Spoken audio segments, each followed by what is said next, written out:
I'm Martin McGrath from Financial Edge Group. We specialise in helping people get their retirement sorted.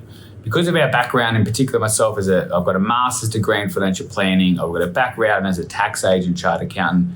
We work with a lot of complex clients who have a lot of structures going on. Many have self-managed super funds and family trusts. They may have been business owners and have bucket companies. And all these affairs are actually really powerful in their retirement strategy. So we look to use and optimize these. And I've done separate videos on SMSF strategies and bucket company strategies, so feel free to reach out and get a hold of them and review those. What I want to talk about today is that complexity and that legacy part of this planning. How do we set up your complex financial planning to make sure you're leaving a legacy in the right way, focusing on tax and focusing on asset and control? So the tax side of things is that there may be reasons why we've got assets inside of companies and trust, etc., because we don't want to be paying personal tax. But it's important to stop and pause, work with a professional, whether it's ourselves, your accountant, your lawyers, to make sure of, hey, if I was to pass away, who is actually going to take control of that company? Who's then going to be the shareholders? If there's a family trust, who's going to take over that family trust? Who's the trustee? Who's the appointor? Is that who I want that to be? It might be there's some assets in there that are being used by one of the kids or not. Do we want them to have that control, etc.? It may or may not be covered by your standard will, and often the case it's not. So it's important to stop and make sure that that control side of thing is really documented.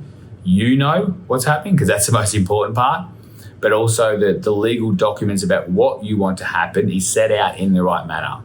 And that also may change over time. Maybe yourself and your spouse today, but at some point if one of you is not here, we may then to reassess how that all comes into play. It's very likely, and if it's not, take this as a tip potentially, we may want to need some testamentary trust set up as part of your will.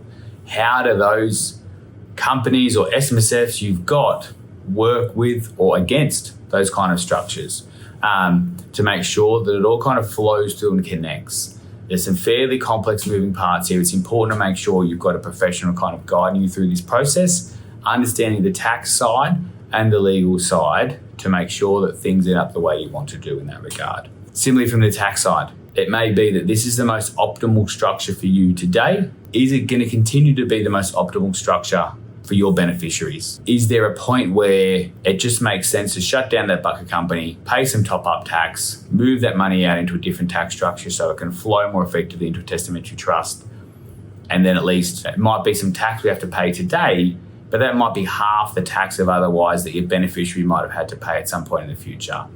I don't know, it depends. We can definitely have a look at that in your case or your situation, but just prompting some reminders here that complex affairs are perfect. That's what we love to help with. There's reasons around control and tax to make sure these are set up while you're alive, but it's equally important to make sure that if you're leaving a legacy for the next generation, that you've got someone overseeing all these factors and making sure that it is consistent with what the outcome you want it to be. If you want to get in contact and have a chat further with us, feel free to reach out to us at financialedgegroup.com.au.